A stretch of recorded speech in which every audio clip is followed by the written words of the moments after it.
Hey everybody, and welcome to part 5 of Spyro the Dragon. This video is brought to you by MuchGames.ca and Machinima. Today we'll be doing Dry Canyon, the first level of Peacekeeper's Homeworld. I did do Night Flight in the last episode, which I really didn't want to, but I didn't want like a 4-minute part. I'm hoping this one, at least cuts the 10-minute mark. I really don't like to have LP parts unless it's like getting certain items or specialty things, like if I were playing like Dynasty Warriors, Sengoku Basara, games like that. I really don't like my parts to be under 10 minutes, because then it just seems short. For my Pokemon battles, my MTG channel, yes, I don't mind them being shorter, because a lot of times shorter is better, then people don't get bored. When it comes to video games, it's one of those things where it's like you gotta have like a decently length video.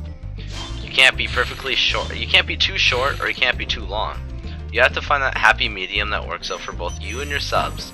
Because remember, the longer the file, the longer the video, the bigger the file. Which means not only does it take up more memory, it also takes longer to render if you need to edit or add music or speed up or cut out. You gotta remember that. There's a dragon up here, but I want to get these guys first.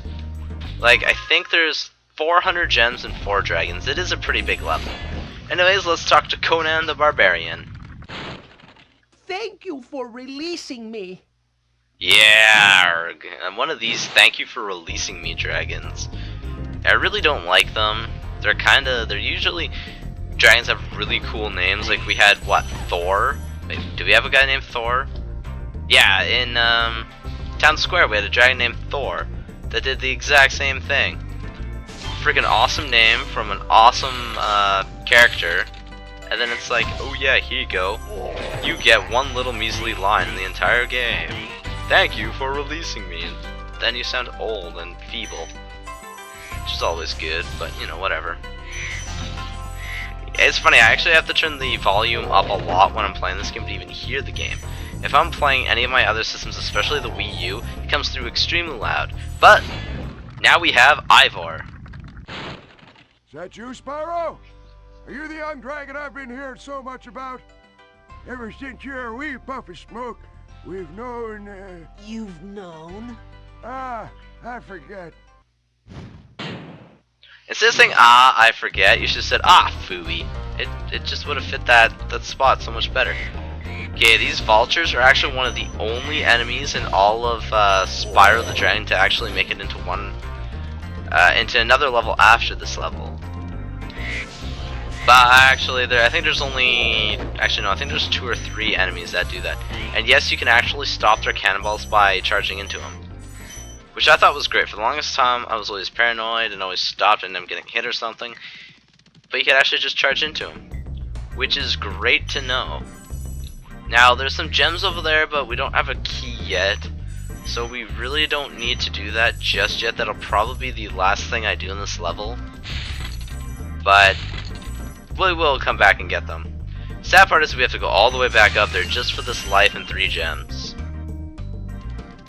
I know this game is big on, making you go around in circles over and over, but at least we get to see the beautiful desert scenery, or take in the beautiful desert scenery with glitchy ground.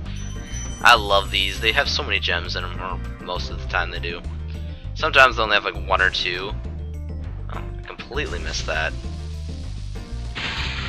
But it's like, geez, you guys always talk about how bad the controls are. I find the controls to be excellent in this game. Now, it's funny, is a lot of time, did it actually kill off the enemy? No, it didn't. One of these guys drops a purple gem. Okay, it's him. He always drops a purple gem, but usually if you charge into those crates up there really fast, you actually end up killing him, because the crate exploding can actually kill the enemies. I do want to go back down here first and get all these gems that we missed. I never know why I always take the way I do first, because it's not really mandatory, but can you you can headbutt the birds. I did not know that either. Once again, you learn new things every day. Okay, nothing there. So now, 299, we've got 101 gems to go. But why not talk to this dragon first, Mr. Boris. Dry Canyon rewards good gliders. You are a good glider, eh, Spyro? I was born to glide. It's funny. He's like, you are a good glider, aren't you, Spyro? And then he's like, yeah, I'm born to glide. And it's like, It's like, whoa, whoa, whoa, whoa. You just asked me if I was good. I said yes. No need to get rude there, buddy. No need to get rude at all. And yeah, there's a dragon over there. He's gonna be a pain in the tush to get. And he's actually the one who held the key. Or, well, not him per se, but you know, the general location. So how to get to him, you actually need to go back to where we just got that last dragon. Which just happens to be over this way. And then we just fly over here. Yeah, that seems simple enough. No, that's not what makes this part somewhat difficult. Now, most people don't get this right off the bat unless you've seen people play this game or you've played it before. But looking here, you don't really see any place you can glide other than the place you've already been. What you want to do is you want to fly over to the left, curve yourself around, and ta-da! You made it. So if you actually map out this place, it should be really easy for you to find. But if not, there you guys go. And we have our fourth and final dragon, Maximus. Incredible glide, Spyro. I thought I'd be stuck here forever with those ugly vultures standing on my head. Those birds might look tough, but they're pretty tasty. Flame broiled, with a pinch of salt. Never thought of eating vulture before, but you know, try new things every day. Now you have to go back and get that last little bit of gems with the key, and we should be out of here. See, even this didn't turn out to be as long as the level as I hoped. Here I was hoping for like 14-15 minutes. I get 7 and a little bit, or 7-8 minutes. It's like, whoa. I know a lot of people walk around like this, you know, just walk, doodly-doo. I don't find the need to walk. Well, first of all, a lot of people I notice play this on the emulator, which I understand why it's free, but I like to have copies of my games, so I was play the real version. And I was glad when Mario & Luigi Superstar Saga came out, because I could actually get it on the Wii U, which means I could record it I could not only record it, it was in HD. But yeah, it's the same with Spyro here. I actually own it on the PS3. Oh, yeah, I forgot to check. Yep, that's everything. So I think we actually have time to do another level, which is good news for you guys who want to watch some more Spyro. But 1900 gems, we're getting up there. I can't remember back in Enter the Dragonfly, it was so many gems, and it was just, the levels were ridiculous. So let's go to Cliff Town. The one level that tends to give people the most trouble in this area, I'm not really sure why people have such a hard time with it, but I'll show you guys all the secrets in this area. I think once again it's 400 gems, but 3 dragons. Which, you know, is cool. There is a 25 gem here as well, so you know, you can get your gems pretty quickly. If you think of it, that's what, an 1/8 of the level right there. Wait, no, 25. 16th of the level, sorry. I had to do math in my head there for a second. And I haven't been in school for a while, and I really need to get back there. So my math skills are a little rusty, and that was never my best subject. It was when I was living in Nova Scotia and Winnipeg and stuff. As soon as I moved back out to Alberta, I was so behind in my math, and the math curriculum was so different that I had no clue what the F I was doing. Alberta apparently also has the hardest math and is also the harshest on math, which is terrible. It makes learning math really hard. Now, what are these guys? They're like little guys in flame-resistant capes with daggers. Pretty violent looking. Hey, I see you, thiefy boy. Get back here. It's funny, these thieves are actually only in 3 worlds. The first, oh yes, the gems I always forget myself. These are the ones that I always end up missing and then having to find. But luckily, I turned around at that thief and I saw them. Anyways, what dragon do we have here? Halvor. How's a dragon supposed to flame metal armor anyway? Remember, Spyro, flame won't harm metal, but charging with your horns, that should do the trick. Because because apparently running into metal is going to help so much more. But I've noticed something with the dragons in this. Ivor, or, they all end in or they have an O in their name. It's like, is that like a thing with dragons and we have a random name Spyro? Spyro is not even a real name. Everyone else has at least a real name. No matter how ridiculous it sounds, they have real names. Why didn't they give me a real name? How many lives is that? 14. I don't think we died yet, did we? I don't think we did. I think I took like 2 hits in the entire game. I didn't actually die. I really don't care if I die, but I'm trying to go for no deaths. Unless I died and I just can't remember for the life of me. Ah, there's a gem over here. I think there's actually 2. Yep. Finally, we made it over the 100 mark there. Now we're getting to the bigger gems as we go up here. Ooh, yeah, nice gems right here. That's what I'm talking about, game. I like when they're generous like that and give you a ton of gems. And oh yeah, they like to slap these guys in the butt. Now these big female type enemies, the ones that are cooking in the pot here, they don't actually hurt you. All they do is they slap you flying and knock you off, and it just becomes a pain in the butt. These guys are the only actually no, sorry, they're not the only enemies here. There are 2 more enemies. Alright, one more enemy. There's 2 enemies in general that can actually hurt you. And these guys not being them.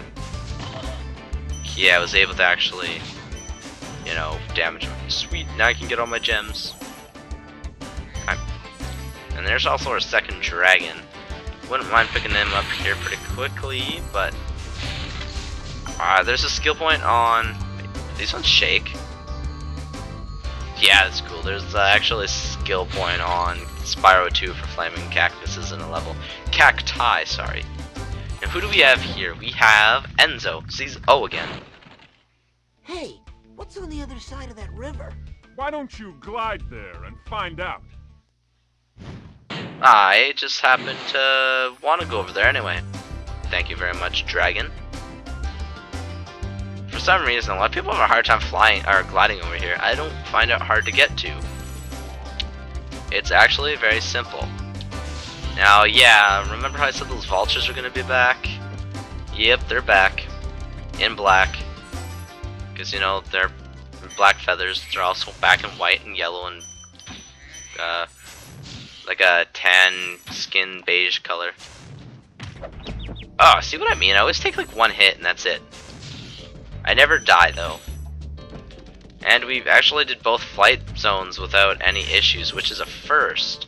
Usually night flight gives me at least 1 fail, then I have to redo it. And me, I personally don't like to edit videos, so I'll probably never edit out fails. I just speed them up. As you guys can tell in like Donkey Kong Country 2 and things like that, where I actually sped it up. Now our final dragon, which is Marco. Oh, again, really? You've reached the highest point in Clifftown. You can get to almost anywhere from here. If I were you, I'd use that whirlwind there. Yeah, he creates a whirlwind for you, so making here does have its benefits. And why does it mean, or we're not on the highest point? Maybe the highest natural point, but not the highest point in general. So if you fly back here, you can actually get some gems, including Mr. 25 that I was talking about, which really helps your grand total here to go speeding up. Yeah, now we're at 328. Only 72 more to go. And there's obviously 7 right here we can pick up. Let's go back up the whirlwind, which is still not as glitchy as Enter the Dragonfly. I will say that. Oh shoot. Almost forgot about these gems before I flew off. I don't know, I always forget these ones. These ones are always a pain in the butt. I never did like getting them. There's another 20 gems, like really? Did you really just have to make it this painful? Oh wait a minute, I think I drowned. I think I did. Are you serious? Game, are you serious? What was that? I fell off. Anyways, we have to fly like an eagle. Or glide like a dragon that doesn't know how to fly. Oh, wait a minute. We don't need a key. I always forget that there's no key. Why do I always do that? There's a whirlwind right here. This is what I always find funny, is because there's like a whirlwind there, so then you can just go over here. And then flame this. I don't know if the whirlwind is actually activated before or after you talk to that one dragon. I'm not sure if the only prerequisite to get that is to come up here. Now, if I'm not mistaken, everything again, easy as pie. So, returning home with another 400 gems in our pocket brings us to 2,300 gems. So, once again, that does it for this video, and in the next video we'll actually be finishing off both the final levels, the first one being Ice Cavern. See you guys all next time for more Spyro the